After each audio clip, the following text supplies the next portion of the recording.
চোখ দিয়া যা পানি ঝরছে আর সামনে তা যেমন না জড়াইয়া আমাকে মুক্তি কইরা দেয়। শুধু আমি এইটাই চাই, আর কত কান আর যদি না ছাড়ে তাহলে আমাকে ব্রাশ পায়া করে মারা লাইতে বলি। আমরা বাচ্চার কি করবো? যদি হ্যাঁ বাচ্চা নাই আর আমার বাচ্চা কোনো দাম আছে? কোনো দাম আছে নি? মানুষ কি করবো? কিছু করার নেই। শুধু চাই সব বিডিআর জামিন দিয়ে দে। আমি এই সরকারের কাছে এইটুকু জানাতে চাই যে আমাদের ছেলেদের একটু ছাড়ে দিক বাবা।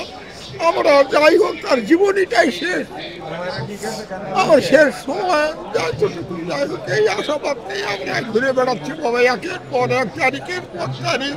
কোন আইনের ধারা উপধারা অনুযায়ী, কোন আইনের ধারার শাস্তির বিধান অনুযায়ী খালাসপ্রাপ্ত এই বিডিআরদের এখনো পর্যন্ত জেলের ঘানি টানতে হচ্ছে? এটা মাননীয় আইন উপদেষ্টার কাছে আমার প্রশ্ন রইল। আপনি তো আইনের চাবি কাঠি সব জানেন, তাহলে আপনি কেন আমরা ফ্যাসিস্ট সরকার বিতাড়িত হওয়ার পরও কেন আমরা লিগেল বিচার পাচ্ছি না? কেন তাদেরকে খালাস হওয়া সত্ত্বেও জেলের ঘানি থেকে মুক্ত দিচ্ছেন না? আমার ছেলে ভাই লাগছে 5 বছর তলে, আমার ছেলের বউ বাচ্চা নিয়ে হেরা অনেক কষ্টে আছে। আমি বাচ্চা নিয়ে অনেক কষ্টে আছি। আমার ছেলের কোনো ফজলি ভাই না, ছেলের কোনো উকিলেরা টিয়া খাইয়া খেয়ে ফেরত দেয়, কোনো টিয়াও দেয় না, কোনো দাবি ন করিয়া দেয় না। 17 বছর ধরে দাবি সুভা করলাম আমাদের ছেলেটা ছেড়ে দাও, এটাই ছেড়ে দিল না। তো এখন আমরা সেই দাবি করতেছি যে আমাদের ছেলেটা ছেড়ে দেওয়া হবে। এত 17 বছর তো আর দেয় নাই।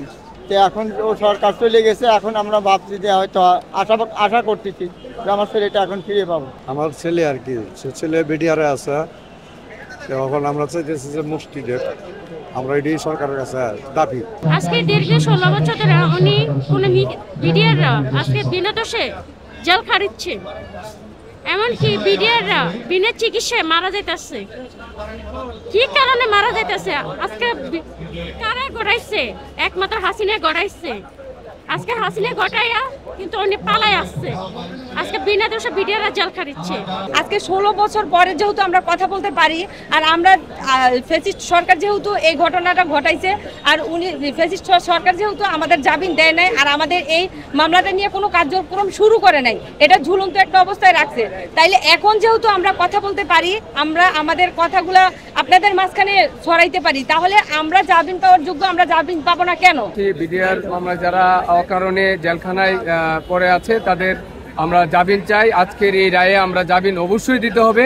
আমাদের অনেক মা বোনেরা আছে যারা 1 মাসের সংসার করে আজকে 16 বছর পর্যন্ত স্বামীহারা হয়ে তারা জীবনযাপন করতেছে, অথচ হাইকোর্ট থেকে সব কিছুতেই তারা অব্যাহতি পেয়েছে। তাদের নামে কোনো এলিগেশন নাই, তাদের নামে কোনো অভিযোগ নাই, অথচ বিনা অপরাধে আজকে তারা জেলখানায় পুড়ে পুড়ে মরছে।